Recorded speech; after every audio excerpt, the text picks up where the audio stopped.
जानेवारी ते मार्च या 3 महिन्यांमध्ये देशाच्या बहुतांशी भागात सरासरीपेक्षा अधिक पाऊस पडू शकतो। जानेवारीत देशात थंडी कमी राहू शकते असा अंदाज हवामान विभागाने दिलाय। मग जानेवारी ते मार्च या काळात नेमका किती पाऊस पडू शकतो? महाराष्ट्रात पावसाचं चित्र कसं राहू शकतं? राज्यात जानेवारीत थंडी कशी राहू शकते? याबाबत हवामान विभागाचा अंदाज काय आहे याची माहिती तुम्हाला या व्हिडिओमधून मिळेल। जानेवारी ते मार्च महिन्यातील पावसाचा तसेच जानेवारी महिन्यातील तापमानाचा अंदाज हवामान विभागाचे महासंचालक डॉक्टर मृत्युंजय महापात्रा यांनी सोमवारी जाहीर केली।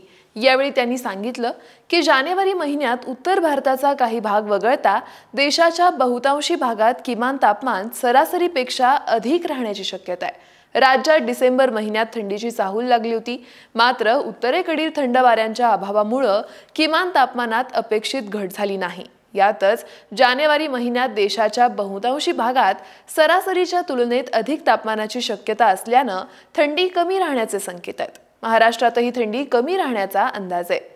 हवामान विभागाच्या अंदाजानुसार जानेवारी ते मार्च या 3 महिन्यांच्या कालावधीमध्ये देशात सरासरीपेक्षा अधिक म्हणजेच 112% पावसाची शक्यता आहे। या काळात देशात सरासरी 69.7 मिलीमीटर पाऊस पडतो।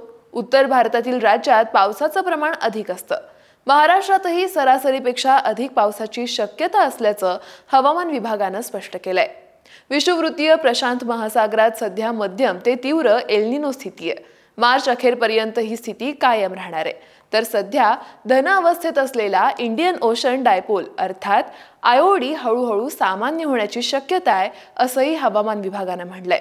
मान्सूनोत्तर हंगाम म्हणजेच ऑक्टोबर ते डिसेंबर या काळात देशात सरासरीच्या 91% पाऊस पडला।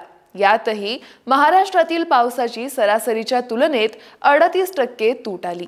केवळ डिसेंबर महिन्यात पाऊस सरासरीपेक्षा 33% कमी पडला। 2023 हे दुसरं सर्वात उष्ण वर्ष ठरलंय। 2023 मध्ये देशाचं तापमान सरासरीच्या तुलनेत 0.65 अंशांनी अधिक राहिलं। 1901 पासूनचं दुसरं सर्वाधिक उष्ण वर्ष ठरण्याचा विक्रम 2023 ने केला। यापूर्वी 2016 मध्ये सरासरीच्या तुलनेत 0.71 अंश अधिक तापमानाची नोंद झाली होती। म्हणजेच 1901 नंतर 2016 सर्वाधिक उष्ण वर्ष ठरलं होतं। हा होता आजचा हवामानाचा अंदाज। अशाच ताज्या अपडेट्ससाठी आणि शेतीविषयक माहितीसाठी ॲग्रोवनच्या सर्व डिजिटल प्लॅटफॉर्म्सना लाईक, शेअर आणि सबस्क्राईब करायला विसरू नका।